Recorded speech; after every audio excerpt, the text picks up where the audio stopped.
Ang kwentong ito ay hango sa totoong buhay. Mula ito sa isa nating kabayan na itago na lang natin sa pangalang Bindoy.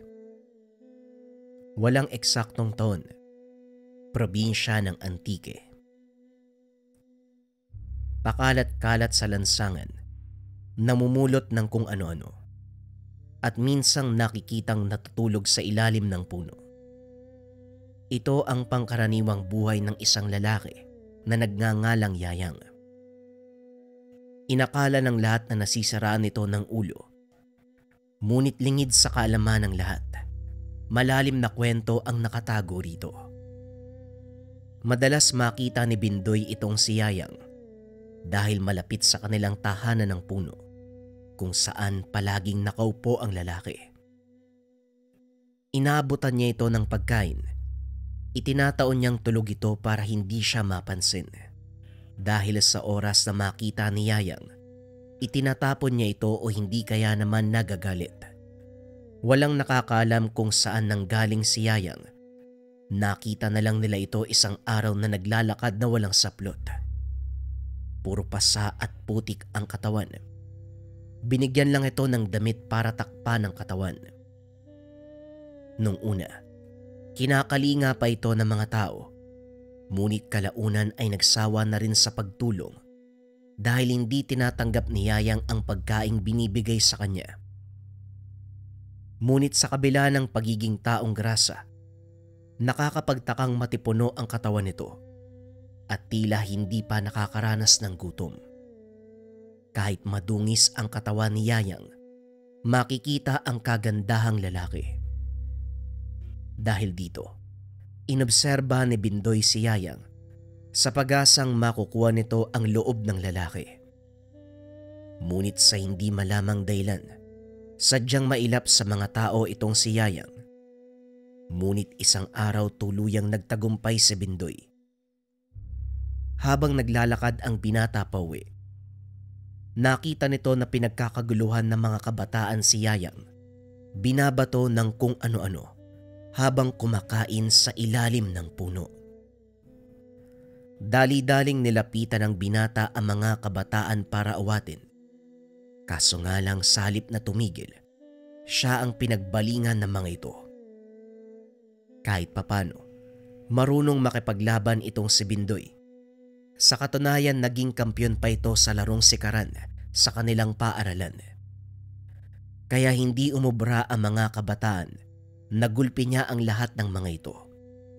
At dahil hindi matalo si Bindoy, nagsipagtakbuhan ang mga ito.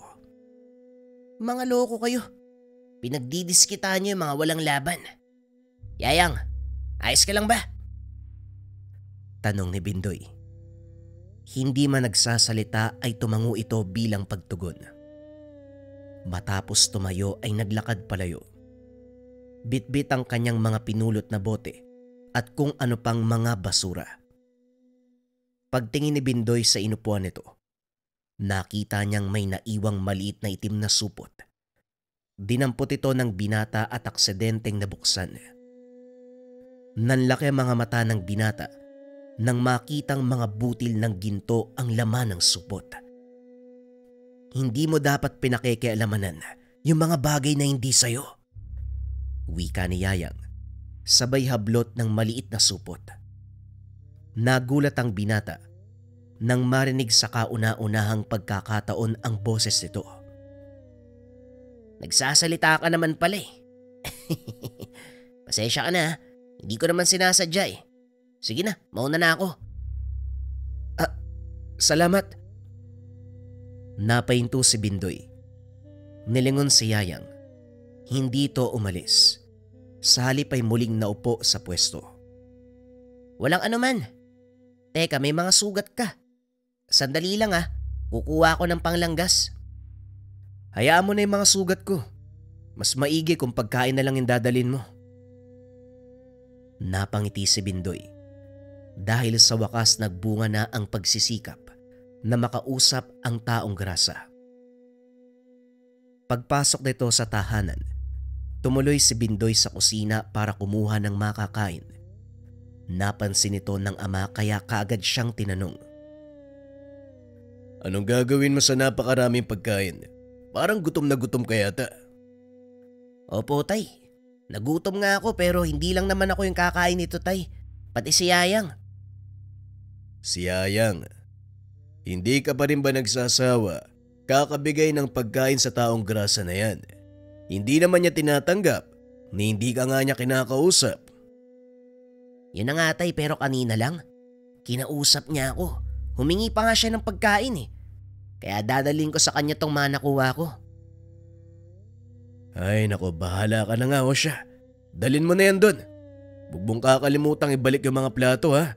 Hanapin niya ng nanay mo. Opo tay, ako na pong bahala dito. Maraming salamat. Matapos makipag-usap sama, bumalik sa labas ang binata. Nakita nito si Yayang na nakasandal sa puno habang pinagmamasdan ang itim na supot. Nang makita nitong paparating si Bindoy, dali-dali niya itong sinuksok sa bulsa. O ito na yung hinihingi mong pagkain. Sandali lang kukuha ako ng tubig. Wika ni Bindoy. Ngunit inawat ito ni Yayang, sabay pakita ng hawak niyang lumang lalagyan ng tubig. Awag na, meron ako dito. Walang problema sa akin. Kumain ka na, masarap yan. Alam ko, paborito ko nga to eh. Talaga? Akala ko hindi mo kinakain yung mga nilalagay ko dito.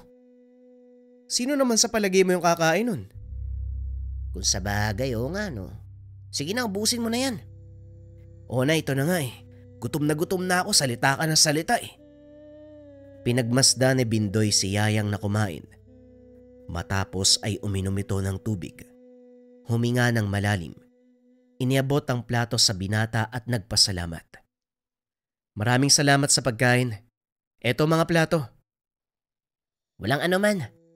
Akala ko nga hindi ka talaga marunong magsalita eh. Kaya hindi ka nakikipag-usap sa mga tao. Pero mali pala ako. Hindi ako basta-basta nakikipag-usap sa mga hindi ko kakilala. Bakit ka nakikipag-usap ngayon sa akin? Tinulungan mo ako eh. At siguro, tama lang din na ibalik ko yung kabutiang loob na pinakita mo sa akin. Wala yun.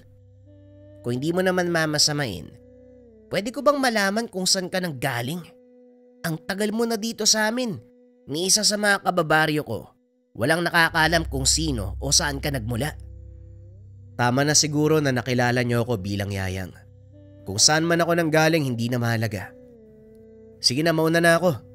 Salamat ulit sa binigay mong pagkain at sa pagtulong mo sa akin kanina. Pag-uusap ng dalawa. Pagkatapos ay umalis na si Yayang. Inakala ni Bindoy na ito na ang huli nilang pag-uusap. Ngunit ilang araw ang nakalipas. Muling nagkita ang dalawa. Sa pagkakataong iyon, si Bindoy naman ang nalagay sa alanganing sitwasyon.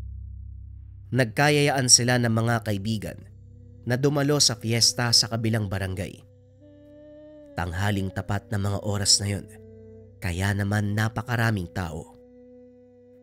Habang kumukuha ng pagkain ng binata, aksidenteng natabig ang lalagyan ng ulam, natapon sa damit ng bisitang nasa tabi niya. Humingi ng pasensya ang binata. Hindi naman nagsalita ang lalaki. Inakala nito na wala yon para sa kanya. Kaso nga lang pagsapit ng hapon, nagpaalam na ang magkakaibigan na uuwi na.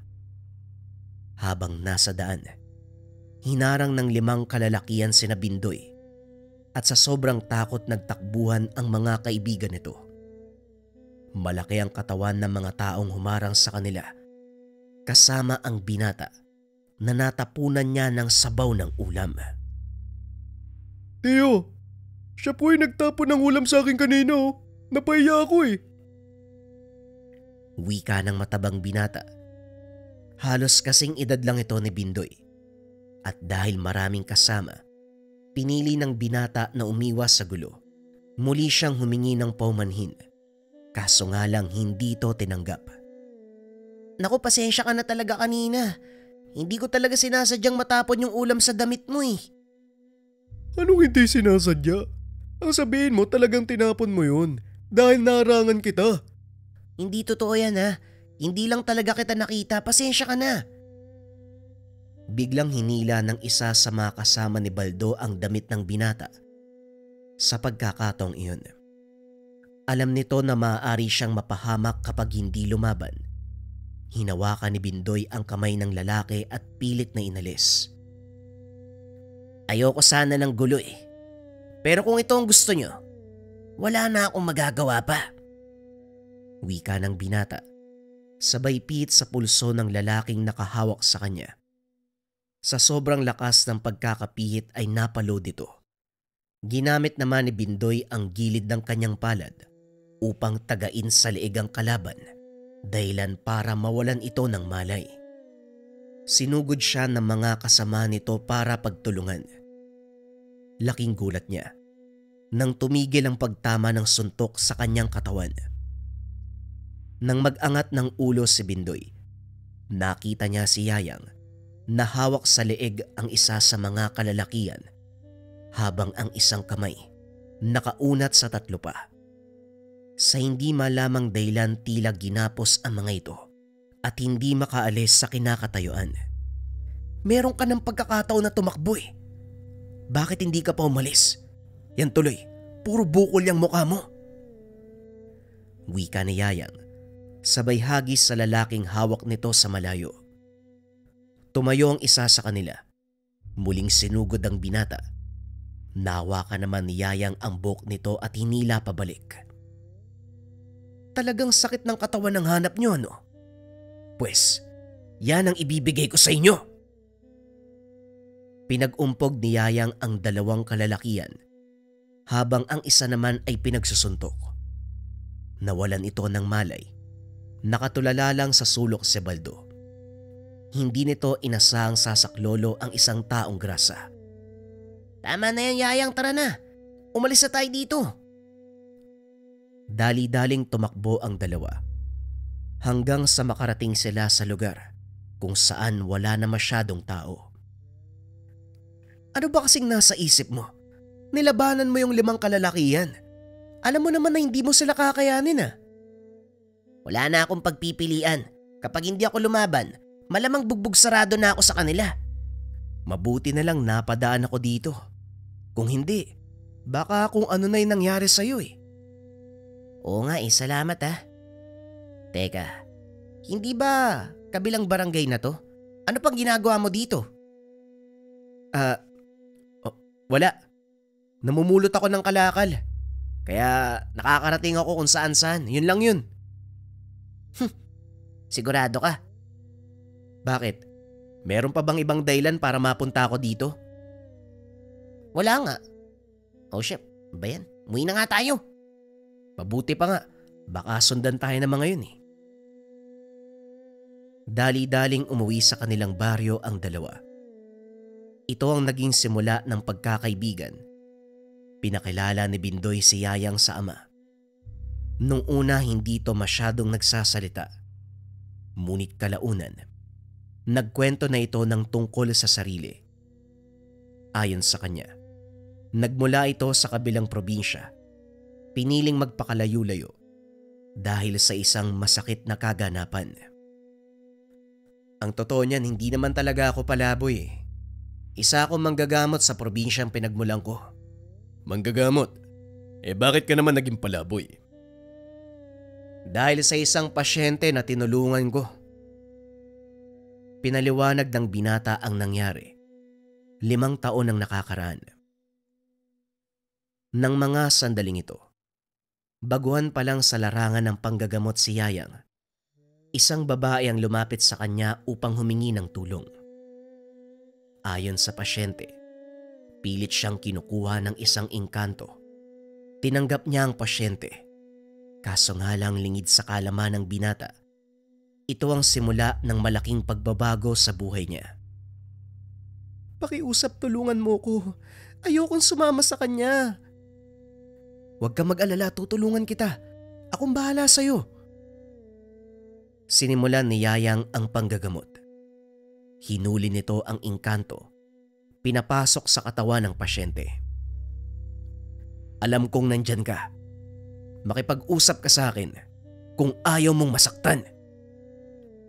Wika ni Yayang. Nakapikit ang mga mata ng pasyente habang nakahiga ito sa mahabang upuan. Ilang beses pang inulit ng binata ang sinabi bago ito tuluyang sumagot sa kanya. Sinong lapastangan ang nagkulong sa akin sa katawang ito? Magpasalamat ka na lang at hindi kita tinuluyan. Ngayon kung gusto mo pang mabuhay, sagutin mo ang mga tanong ko. At sa palagay mo, sino ka para makipag-usap sa akin ng ganyan? Sa palagay ko isa kang baguhang albularyo, kaya hindi mo ko kilala. Hindi na mahalaga kung ano ako. Sagutin mo ang katanungan ko.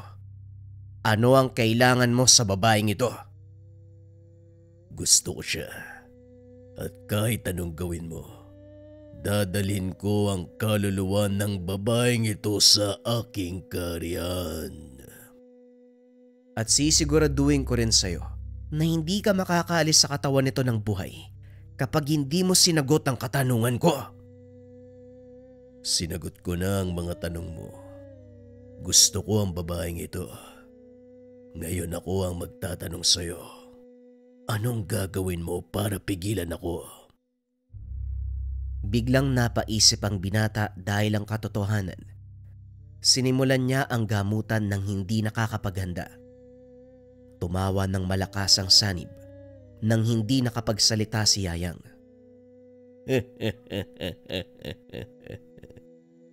Nagsayang ka lang ng oras. Wala ding nangyari. Ngayon sa ayaw at sa gusto mo, dadalin ko ang kaluluwa ng dalagang ito sa aking kaharian.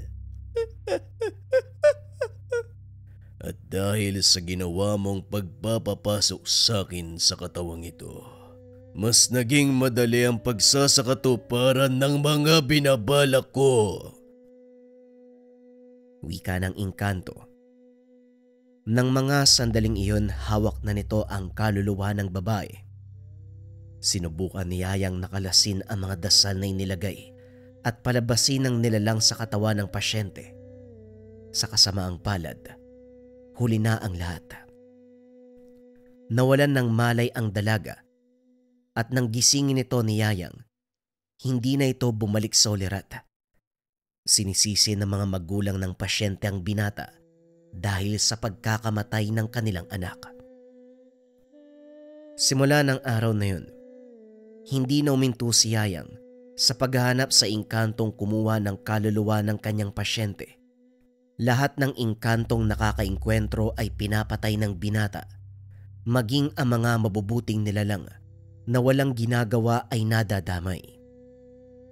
Hanggang sa masumpungan nito ang isang malakas na elemento.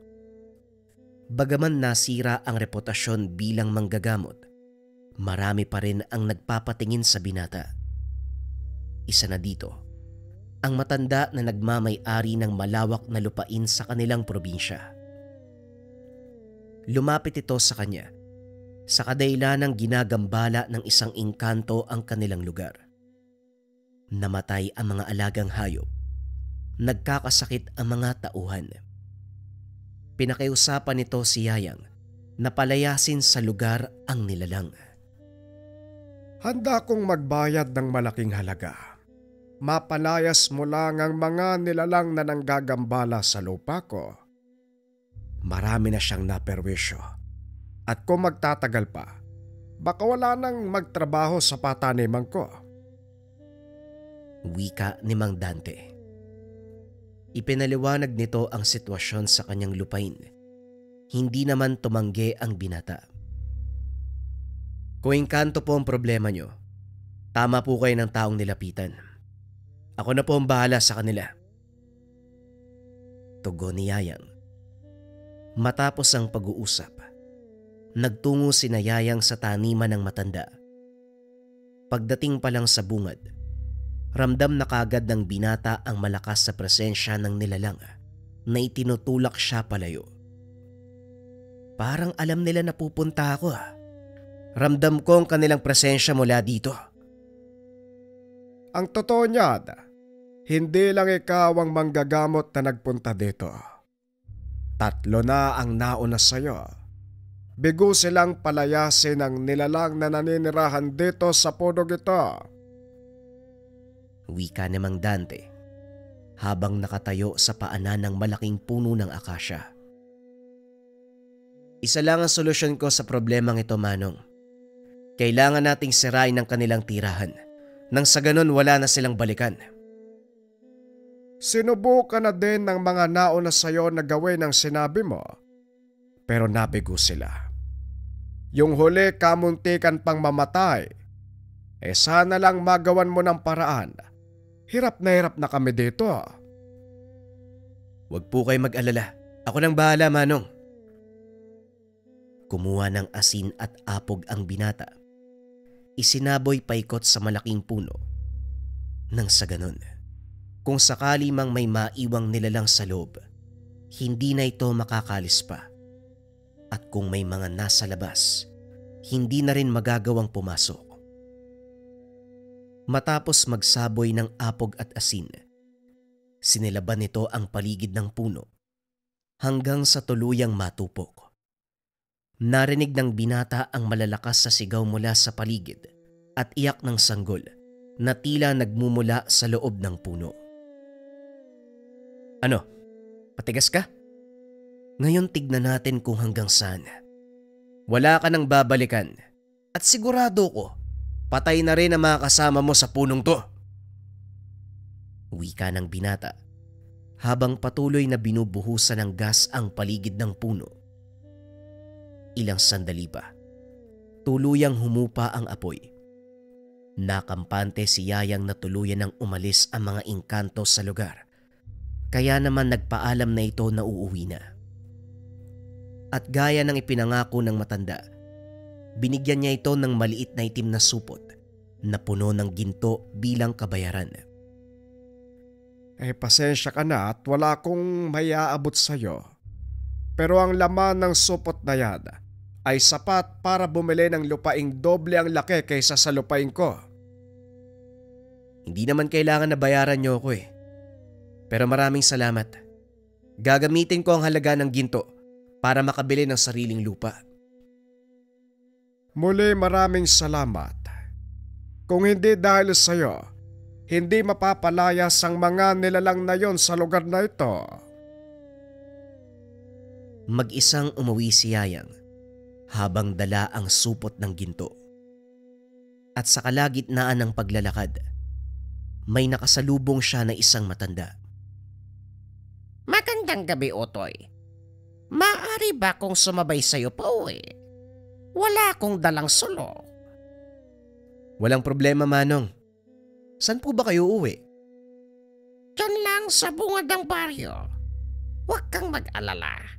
Medyo malapit na dito ang bahay ko. Wala pong kaso yun. Ano po palang ginagawa niyo sa gitna ng daan? Malalim na ang gabi ah. Inaabangan ko lang ang tao na may lakas ng loob na sumunog ng tahanan ko. Biglang natigilan si Yayang. Napatingin sa matanda. Nang mga sandaling iyon ay nasa likod niya ito. Anong ibig mong sabihin, Tatang? Sinong tao yung hinahanap niyo? Hindi pa ba halata? Ikaw ang tinutukoy ko, Tampalasan. Hindi mo ba alam kung ano ang ginawa mo? Pinatay mo hindi lang ang pamilya ko, kung hindi ang buong angkan ng mga engkantong naninirahan sa punong yan. Wika ng matanda. Biglang nagtaka si Yayang dahil hindi naman mukhang kakaiba ang matanda. Nagbibiro ka yata, Manong eh. Anong sinasabi mo? Halika na. Malalim na yung gabi, Manong. Tama na yung ganyan. Wika ni Yayang. Ngunit hindi umalis sa kinakatayuan ng matanda. Makinig kang mabuti. Hindi ako nagbibiro. At bilang kaparusahan sa ginawa mo, mawawala ka sa katinuan. Makakalimutan mo ang lahat ng alaala simula nang magkamalay ka. Maging ang mga mahal mo sa buhay. Magbabalik lang ito ng kusa Kung makakagawa ka ng kabutihan, nakatumbas ng buhay ng 100 engkanto, hindi ka rin mamamatay hanggat hindi mo natatapos ang gawain. Ito ang sumpang kapalit ng isang supot ng gintong hawak mo. Matapos itong sabihin ng matanda, bigla itong nawala. Kasabay ng maitim na usok mula sa sulo ni Yayang. Sa isip nito, maaaring namamalikmata dahil sa pagod. Ano ba naman yan? Pati isipan ko pinaglalaroan na ako Makauwi na nga lang. Ayos. Sino ba namang aayaw kung ganito yung ibabayad, ginto? Totoo ngang ubod ng yaman ng danting yun. Nang mga sumunod na araw, pinakiramdaman ng binata ang sarili. Wala namang kakaibang nangyari, kaya hindi na nito naisip ang sinabi ng matanda. Kaso nga lang ng mga sumunod na araw, nagulat si Yayang dahil pagkagising niya, hindi na maalala ang nangyari nung mga nakaraan. Nagtataka ito kung bakit maraming tao ang nagpupunta sa kanya para magpagamot. Itinataboy niya ang mga ito, dahilan para magalit sa kanya ang marami at isiping nasisiraan siya ng bait. Unti-unting nawala ang alaala ng binata hanggang sa makalimutan nito maging ang sariling pangalan. Simula ng araw na yon nagpagala-gala si Yayang sa paligid na tila hinahanap kung ano ang nawawala sa kanya hanggang sa makarating ito sa lugar nila Bindoy. Balik tayo sa kasalukuyan. Sa paglipas ng mga taon, hindi ko na malaya na nakakagawa na ako ng kabutihan kaya ito kahit papano, unti-unti nang bumabalik yung mga alaala ko. Pero may ilang bagay pa akong hindi maalala, gaya ng totoo kong pangalan. Alam mo naman kung anong gagawin, di ba? Bakit hindi mo ipagpatuloy? Ang sabi mo isa kang albularyo, di manggamot ka uli.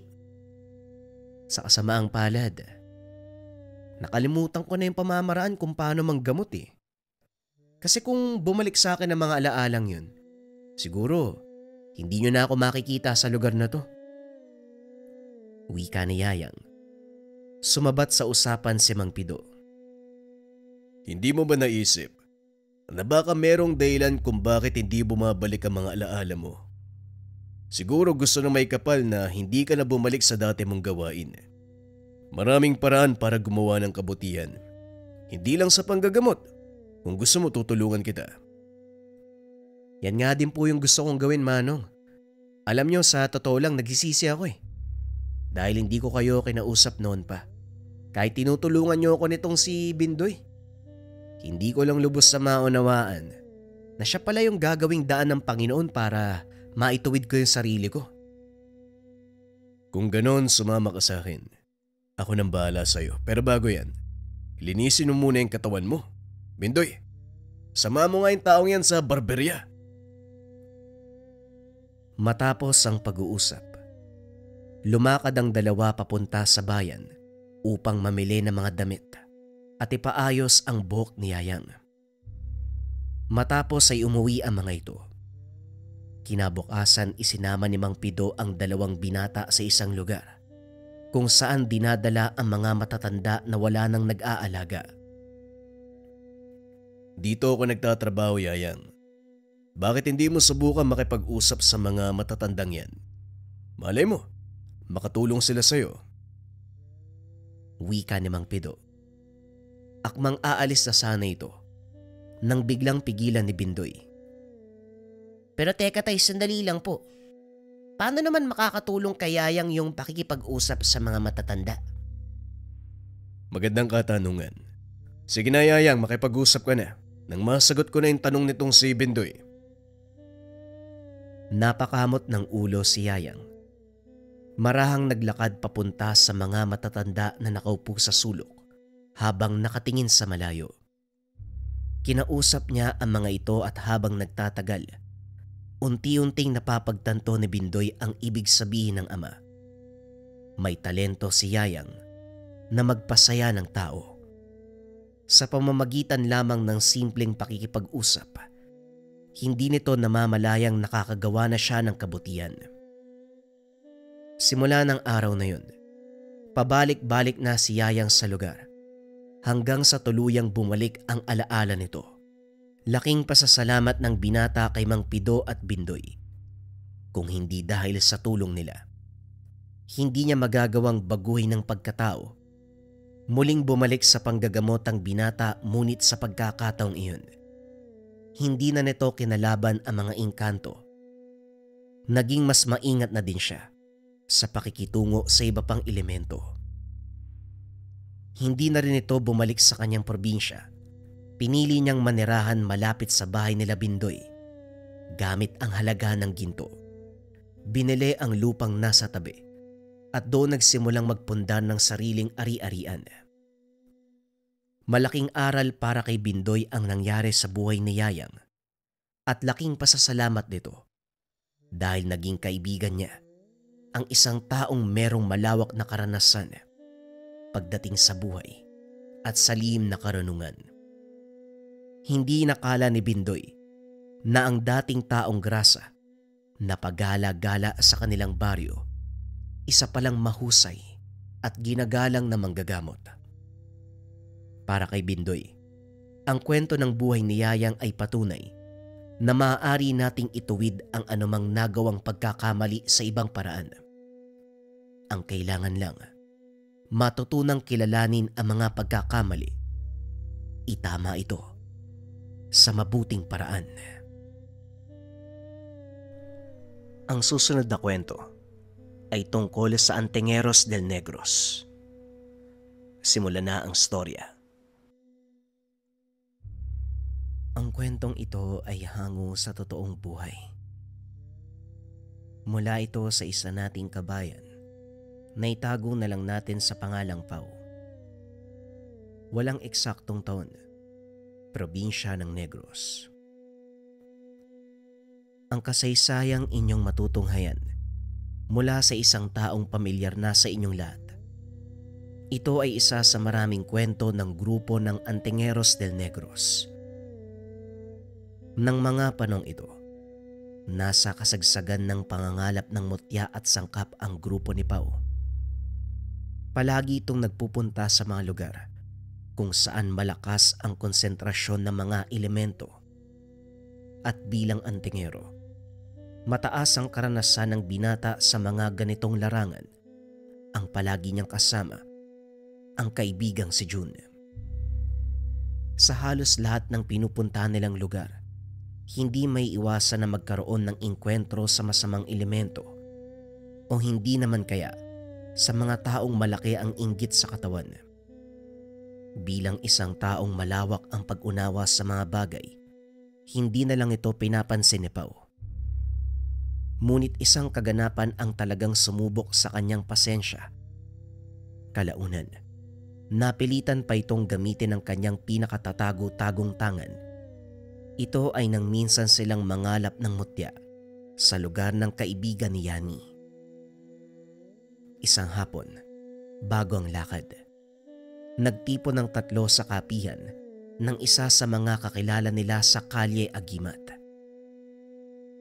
"Uy para, balita ako may lakad na naman kayo ah. Saan ba kayo roronda?" Wika ni Art. "Doon lang kina Yani. Matagal na naming binabalak na magpunta doon eh.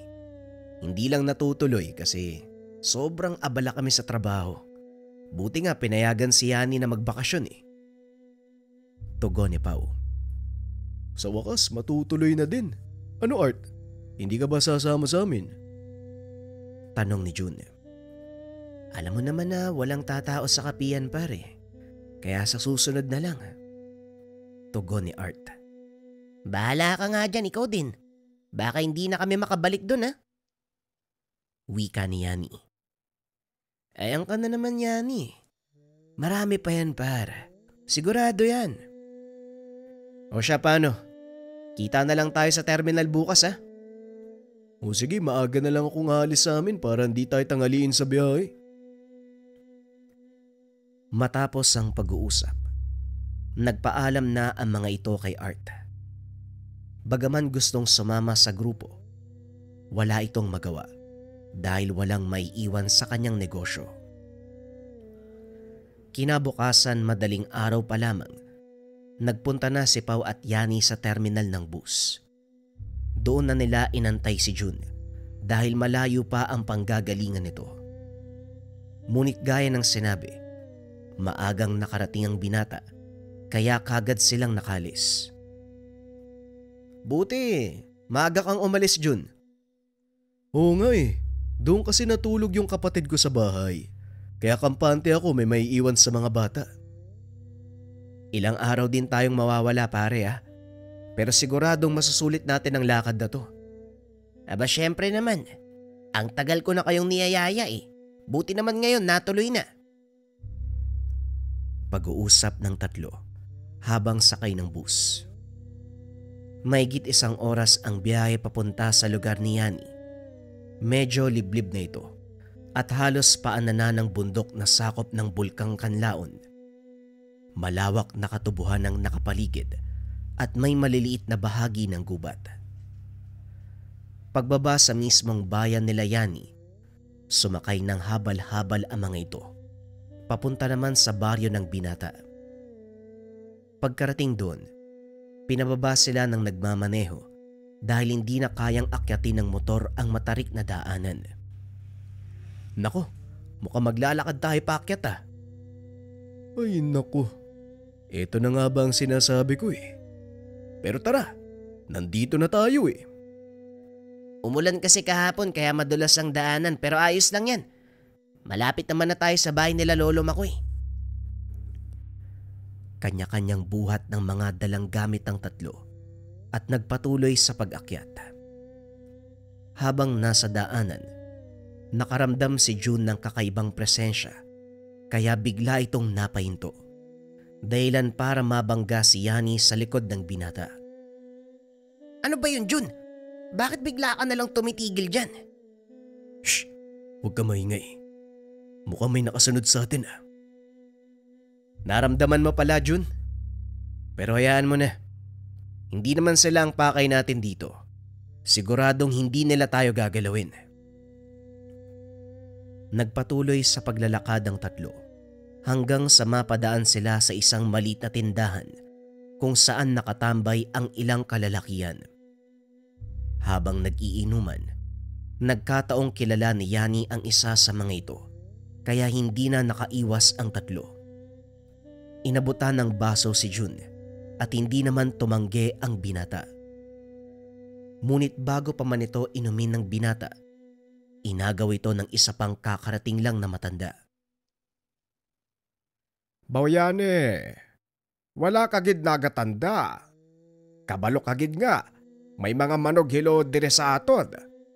Ginipabayaan mo pa ang mga upod na nga mag-inom. Wika ng matanda na ang ibig sabihin ay hindi ka na nadala. Alam mo na maraming manlalason dito sa atin. Bakit mo pa hinayaang uminom ang kaibigan mo? Kagad namang nakilala ni Yani ang boses ng matanda. Lolo Makoy, pasensya na po ah. Kilala ko po ang mga yan. Alam ko malaki ang respeto nila sa'yo. Oo, malaki ang respeto nila sa akin. Pero hindi mo ba naisip na maaari pa rin nilang pagdiskitahan ng mga kasama mo? Naisip ni Yani na tama ang matanda.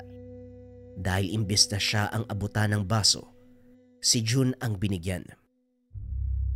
Oo nga no. Mabuti na lang pala dumating kay Lolo. Kung hindi baka nabiktima ng manlalason tong si Jun ah. Hindi rin siguro. Alam mo ang kakayahan namin ni Pao. Pero maraming salamat din po Tatang Makoy. Dahil kahit papano, nalaman namin na may mga ganitong tao pala sa lugar nyo. Pag-uusap ng mga ito habang naglalakad. Ilang sandali pa narating nila ang tahanan ng matanda. Napag-alaman nila Pao, mag-isa na lamang itong namumuhay dahil ang mga anak ay parehong naninirahan sa syudad. Hindi mo naman sinabi na mag-isa na lang palang naninirahan ng lolo mo dito. Eh di sana, Nakapagdala man lang tayo ng makakain. Wika ni Pao. Napakamot naman ng ulo si Yani. Nakalimutan ko nga ding sabihin sa inyo eh. Pero huwag kayo mag-alala. Kahit papano, nakapagdala naman ako ng kaunting delata. Sa bigas wala kayong aalalahanin dahil marami kami niyan dito. Nakakaya din pare. Sa susunod bumawi na lang tayo ha.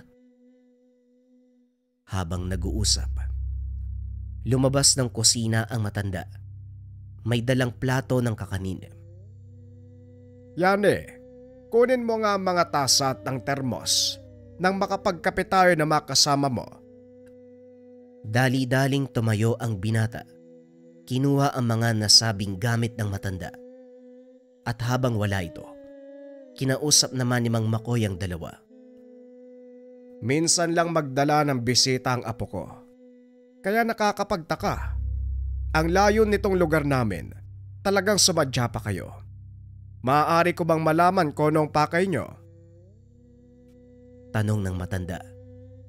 Nagkatinginan sina Jun at Pao. Kapwa nagdadalawang isip kung sasabihin ba nila sa matanda ang totoong dahilan ng pagpunta. Akmang magsasalita na si Jun nang bigla namang dumating si Yani. Sila po pala yung mga kaibigan kong antingero lolo. Yung palagi ko nababanggit sa inyo. Ah, siya nga ba? Mukhang alam ko na ang sadya nyo rito. Yani, alam mong delikado ang pagpunta sa Busay, hindi ba? Wika ng matanda. Hindi nakapagsalita si Yani. Alam nito na papagalitan siya. Ang totoo niyan, Lo. Kami po ang nagpumilit na magpunta dito. Alam ko. Ilang beses na rin nagpaalam sa akin si Yani.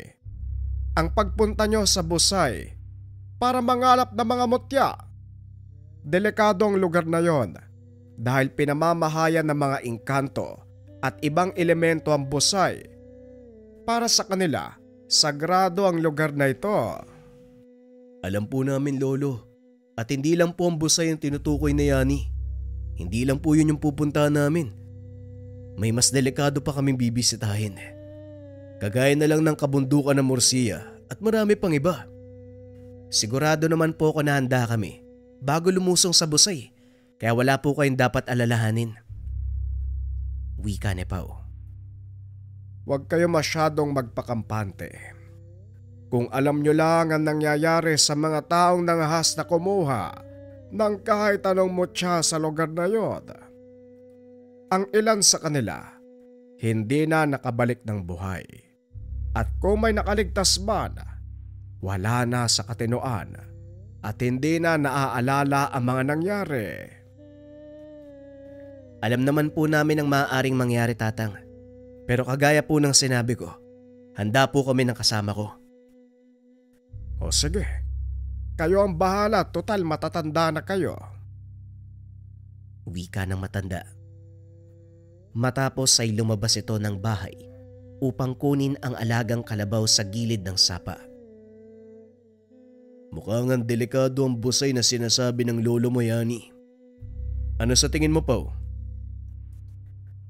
Oo, delikado nga ang lugar na yon. At saka para ka namang bago ng bago. Ilang beses na ba tayong naharap sa mga delikadong sitwasyon, Jun? Hindi ito ang unang pagkakataon na papasok tayo sa isang lugar na pinamamahayan ng mga engkanto. Yani, sa ating tatlo, ikaw ang baguhan, ha? Sa tingin mo kakayanin mo? Oo naman, hindi ako susuong sa ganong panganib ng hindi handa.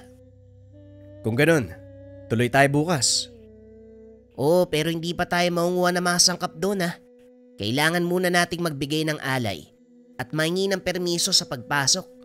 Nang sa ganon hindi isipin naman nakatira doon na wala tayong respeto. Huwag kang mag-alala, Yani. May nakahanda kaming pang-alay. Pag-uusap ng tatlo. Kinagabihan pagkatapos ng hapunan, pinagpahinga ni Makoy ang tatlo. Dahil maigpit na ipinagbawal ng matanda ang paglabas ng 10 oras ng gabi. Sana Yani, nauunawaan na makasama mo ang aking mga lituntunin. Alam kong medyo strikto, pero para ito sa kaligtasan nila. Wala kang dapat ipag-alala sa mga yan. Mabilis silang makaintindi at alam nila na maagang natatapos ang araw sa kabundukan at maaga ding nagsisimula. Pinaliwanag ko na sa kanila ang lahat. Mabuti naman kung ganon. O siya, matulog ka na rin nang sa ganon. Maaga tayo makaalis bukas. Tandaan mo ang lahat ng mga sinabi ko, Yani. Opo lolo, tatandaan ko po lahat. Sige po, magpahinga na din kayo. Pag-uusap ng maglolo. Matapos ay pumasok na si Yani sa silid na tinutulugan ng dalawa. Napansin nito na hindi pa nagpapahinga si Pao. Nakatitig lang ito sa kisame ng bahay. Bakit hindi ka pa natutulog, Pao? Namamahay kasi ko, Yani. Ewan ko ba pero simula pagdating natin dito, hindi na ako mapakali. Pakiramdam ko, may hindi magandang mangyayari. Pagod lang yan. Mahaba din kasi yung nilakbay natin kaya hindi ka makatulog. Siguro nga. Baka mamaya antukin na din ako. Pero matanong nga kita, Pao. Ano ba talaga ang dahilan mo sa pagpunta dito? Hindi ba sinabi mo sa akin na marami tayong makukuhang sangkap sa lugar na to? Bakit mo ko tinatanong ng ganyan? Alam ko, pero siguradong may malalim ka pang dahilan. Ang totoo niyan, gusto ko ring malaman kung anong nilalang ang naninirahan sa lugar na pupuntahan natin. At saka, anong mutya ang maaari kong makalap? Mga engkanto at ilang ligaw na elemento ang naninirahan sa lugar na yun, Pao. Totoo ang sinasabi ni Lolo Makoy. Marami na ang nagpunta roon, pero karamihan sa kanila, trahedya ang sinapit. Sa totoo lang, natatakot din ako na isama kayo dito dahil baka mapahamak lang tayo. Pero malaki ang tiwala ko sa inyo at alam kong hindi tayo mabibigo sa pakay natin. Kahit anong uri ng nilalang pa ang pwede nating makasagupa, isang bagay lang ang dapat nating isaalang-alang. Respeto, Yani. Yan ang pinakamahalaga sa lahat. Wika ni Pao.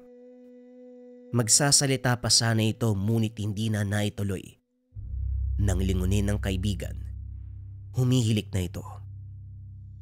Ipinikit na lang ng binata ang mga mata hanggang sa tuluyang makatulog. Kinabukasan pagputok pa lang ng liwanag, nagising na ito. Nag-ayos ng mga dadaling gamit. Matapos ang paghahanda, kagad niyang ginising si June at Yani. Ang aga pa pare, gising ka na. Kailangan nating agahan ng paglalakad. Bago mag 3:00 ng hapon, dapat nakapagsimula na tayo sa paunguhan ng mga sangkap. O sige, sandali lang, magbibihis lang ako. Maghahanda ako ng almusal natin at saka mga babauning pagkain at hindi na kailangan Yani. Ang mabuti pa, magdala ka na lang ng iaalay natin sa mga naninirahan doon. Matapos ang paghahanda, nagpaalam na ang mga ito kay Mang Makoy. Tumuloy sa paglalakad. Habang nasa daan, maraming tao ang nakasalubong ng tatlo. Patungo ang mga ito sa kanilang trabaho.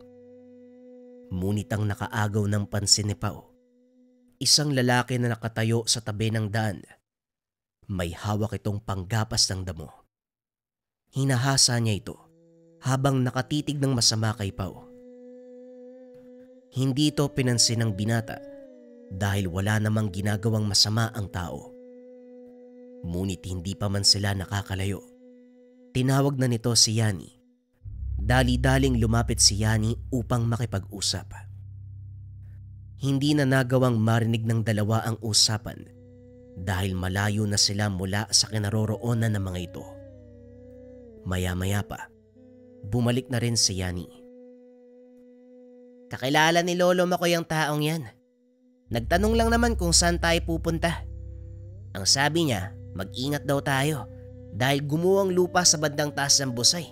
Malakas kasi yung ulan Lingid sa kalaman nito, nabasa ni Pao ang kanyang kilos. Alam ng binata, may ibang sinabi kay Yani ang taong iyon. Hindi lang yon ang pinag-usapan nyo. Sabihin mo sa akin ang totoo, Yani. May iba siyang binanggit, di ba? Hindi nakapagsalita si Yani. Totoo ang sinabi ni Pao. Inamin nito na nagbigay ng babala ang lalaki na kung sakaling gagambalain nila ang Busay, hindi ito magdadalawang isip na patayin sila. Wala naman siguro masama kung papakinggan natin yung sinabi niya, di ba? Huwag na lang nating gambalain yung mga nilalang naninirahan sa Busay. Hindi naman kailangan manggambala kapag nangangalap ng mutya. Sabi ko nga sa'yo kagabi, respeto ang kailangan. Halika na, tatanghaliin tayo niyan eh. Nagpatuloy sa paglalakad ang tatlo hanggang sa marating nila ang Busay. Ibinaba ni Pao ang mga dalang gamit. Nagsimulang magkarga ng pangdepensa. Ganon din ang ginawa ng dalawa. Naglagay ng mga alay si Yani habang si June humingi ng permiso sa mga nilalang. Magpahinga muna tayo sandali. Medyo nagugutom na ako eh. Kumain ang mga ito. Nang matapos ay nagsimula na silang mangalap ng mga mutya at sangkap. Napagtanto ng tatlo. Totoo ang sinasabi ni Tatang Makoy. Mukhang mailap nga mga mutya sa lugar na to ah. Aabutin tayo ng dilim. Ang mabuti pa, umuwi na muna tayo. Sumang-ayon ng dalawa sa sinabi ng binata. Alam ni Yani na panganib ang kakarapin nila sa sandaling abutan sila ng dilim sa lugar. Ngunit habang naglalakad pa uwi, muli nilang nakasalubong ang lalaking may hawak ng panabas sa damo. Sa pagkakataong ito, hindi siya nag-iisa. Ang mabuti pa, umiwas na lang tayo pa. Hindi maganda ang kutob ko sa mga yan eh. Lalong-lalo na kay Mang Doming. Ano bang kinakatakot mo? Dadaan lang naman tayo eh. Basta, hindi mo kilala ang taong yan. Marami ang natatakot sa kanya dahil walang ibang ginawa ang taong yan kundi pagdiskitahan ng mga dayo. Meron nga akong hinala eh. Siya yung pumapatay sa ibang antingero na nagpupunta dito. Ganun ba? O siya, tumuloy na tayo. Hindi mo ba narinig yung sinabi ni Yani, Pao? Delikado yung taong yan. Alam ko, narinig ko. Pero wala naman tayong ginagawa sa kanila. Kaya bakit ka matatakot? Wika ni Pao. Nang mga sandaling iyon, palapit na ang tatlong kalalakian sa pangunguna ni Doming. Kumusta mga pare? Ano? May nahanap ba kayo? Wala nga eh. Masyadong mailap ang mga mutya dito. Sige pre, una na kami ha. Sandali lang. Sinong nagsabi na pwede kayong umalis? Nagulat si Pao nang hawakan ni Doming ang kanyang balikat. Naramdaman nito ang kakaibang presensya na sumusunod sa kanila nung unang dumating sa lugar. Ikaw ba yung taong sumusunod sa amin nang dumating kami? Matalas ang pangdama mo, bata. Oo, ako nga yun. Sabi na eh. Anong kailangan mo sa amin? May nararamdaman akong malakas na gamit mula sa inyo. Gusto ko sanang masubukan kung tama ang hinala ko. Ganun ba? Pasensya na ha. Pero hindi ako naparito para sa gulo o kahit basag ulo. Nangangalap lang kami ng mga mutya. Yun na nga eh. Pumasok kayo sa teritoryo ko nang walang paalam. Hindi rin kayo nagsabi sa akin na sa Busay kayo pupunta. Teka, bakit kailangan namin magpaalam sa'yo? Ikaw ba ang nagmamay-ari ng Busay?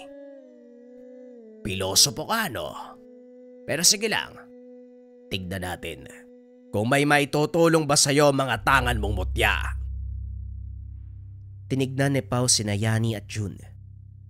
Alam ng dalawa ang tingin na yun. Nagtaas na sila ng depensa dahil maaari silang maapektuhan sa oras na gamitin ni Pao ang kanyang pinaka-iniingatang gamit, ang kalasag ng pagong. Sa mga hindi nakakalam, ang kalasag ng pagong ay isang uri ng mutya na nagmula sa talukab ng pawikan. Nagbibigay ito ng kakaibang lakas at proteksyon sa nagmamay-ari. Nakukuha lamang ito kung tamang gulang pa ang pawikan at natural ang kamatayan. Ngunit sa oras na sapilitan nitong kukunin, magiging kabaliktaran ang mangyayari. Dadapuan ng hindi masukat na kamalasan ang taong kumuha at mawawalan ng bisa ang kalasag. Balik tayo sa kwento. Inilapag ni Pau ang dalang gamit. Hinarap ang pangkat ni Doming. Sumugod ang mga ito sa kinakatayuan ni Pau. Sinadyang magpatama ng binata upang masukat ang lakas sa taglay ng kalaban. Medyo malakas yung suntok na yun Pero ayos lang. Matanong kita, yun na ba yung pinakatodo mo? Mayabang ka. Pero ang tanong, hanggang saan aabot ang kayabangan mo? Sumugod ka uli nang malaman mo. Wika ni Pau. Muling sumugod si Doming at sa pagkakataong iyon, hindi umalis si Pau sa kinakatayuan. Sa halip nagbato ito na madasal at hinayaang umepekto. Ilang sandali pa ang nakalipas. Biglang nanigas ang katawan ni Doming. Hindi na rin nagawang kumilos ng mga kasama nito. Unti-unting bumagsak ang tatlong katao hanggang sa nawala ng malay. Halika na nga. Mukhang wala namang binatbat ang mga to Nagulat si Yani sa pinakita ng kaibigan. Sa tagal ng panahon na magkasama, noon palang pinamalas ni Pau ang kanyang kakaibang lakas pagdating sa kumbate espiritual. Tumuloy ang tatlo pauwi sa bahay ni Mang Kanoy. Sinabi ni Yani ang nangyari dahil alam niyang bandang huli, malalaman din ito ng matanda. Ngunit sa halip na magalit ay natuwa pa ito.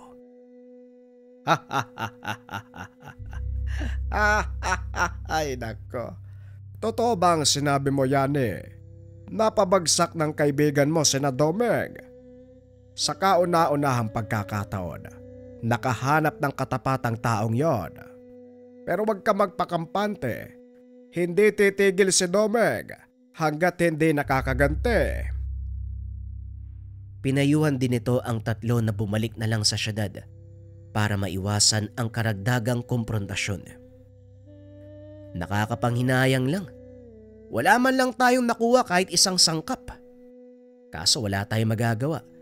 Kailangang umiwas sa gulo Tama ka pa, hayaan mo na. Marami pang susunod na pagkakataon, bumawi na lang tayo. Kinagabihan habang masayang nag-uusap, narinig ni Mang Makoy na may tumatawag sa labas ng tahanan. Ay sandali lang, titignan ko kung sino yung tumatawag ng gantong oras. Nagpatuloy sa kwentuhan ang tatlo. Ilang minuto ay bumalik si Mang Makoy. Hindi nga ako nagkamali. Nandyan sa labas si Doming.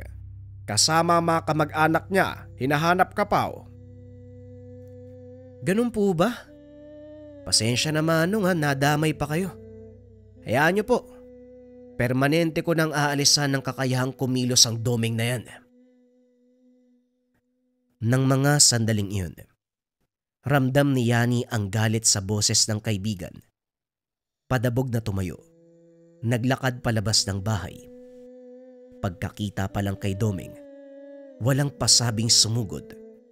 Malakas sa suntok ang binigay ng binata sa kalaban, dahilan para tuluyan itong mawala ng malay. Tinignan nito ang mga kasama ni Doming at nagsalita. Ano? Gusto nyo magaya dito sa damuho na yan? Nag-aantay ako. Bilisan nyo. Isa sa mga kasama ni Doming ang sumugod. Nakipagbuno kay Pau. Kaso nga lang wala itong nagawa sa lakas ng binata. Isa-isang nag-atrasan ang mga ito. Naiwan ang walang malay na si Doming. Binuhusan ito ng tubig ni Mang Makoy para bumalik sa ulirat. Laking gulat nito nang makita si Pau. Ano, natauhan ka na? Kasalanan mo yan Pilit na nga kaming umiiwas. Talagang sumugod ka pa. Pasensya na. Hindi na mauulit. Malaya na kayong gawin ang gusto nyo dito sa baryo. Pasensya ka na. Wika ni Doming habang pilit na tumatayo. Nanginginig ang mga tuhod nito dahil sa takot. Hindi siya makapaniwala na may tinatagong lakas ang binata. Dali-dali itong umalis sa lugar. Hinayaan na lang ito nila Pao. Kinabukasan, nagpa siyang bumalik sa syudad ang tatlo. Bagaman nabigo sa kanilang balak, hindi naman nanghihinayang si Pao. Alam niyang may dahilan kung bakit naging mailap sa kanila ang mga mutya sa busay. Sayang wala man lang tayong nakuha. Sa susunod Pao, pangako may uwi tayong mutya. Hindi para sa atin ang mga mutya dito, Yani. Hayaan mong panahon na makapagsabi. Tama si Pao. Kung hindi para sa'yo, huwag mong ipilit. Pag-uusap ng tatlo. Pagdating sa syudad, puro kantsaw ang inabot ng tatlo kay Art. Ano ba naman yan mga par? Hindi man lang kayo nakakuha kahit isang maliit na mutya. Nagsayang lang kayo ng oras. Ito naman ulats na nga pagtatawanan pa. Kaya mo sa susunod babawi kami. Di ba, Pao? Tama. Bigyan mo nga kami ng 3 kape, Art. Ilang araw na akong hindi nakatikim ng kape mo, Sa kwentong ito, pinatunayan ni Pao, June at Yani. Hindi basta-basta ang pangangalap ng mga mutya. Madalas buhay pa ang kapalit. Ngunit ganun pa man, hindi nag-aalinlangan ang pangkat ng Antingeros del Negros sa paghahanap para sa mga lihitimong sangkap para sa kanilang mga ginagawang habak at pampaswerte. Ayon kay Pao, ito ay kanilang tungkulin at hanggat kaya ng kanilang katawan at pahihintulutan ng Panginoong may likha, ipagpapatuloy nila ang paggawa ng mga pangontra, mga habak, pampaswerte para sa ikabubuti ng nakararami. Bilang antingero, hindi may iwasan na malagay sa kapamakan dahil kakambal ito ng kanilang piniling tungkulin. Gayunpaman masaya si Pao, lalo na kung makikitang nagiging maayos ang takbo ng buhay ng mga taong nang limos sa kanilang mga gawa. Para sa Antingeros del Negros, ang gawain ay para sa karangalan ng Diyos, isang uri ng papuri at pasasalamat sa buhay na hiniram natin sa may kapal. Sa kasalukuyan, patuloy pa rin sina Pao at ang buong Antingeros del Negros sa paggawa ng mga pangontra, habak at kung ano-ano pa.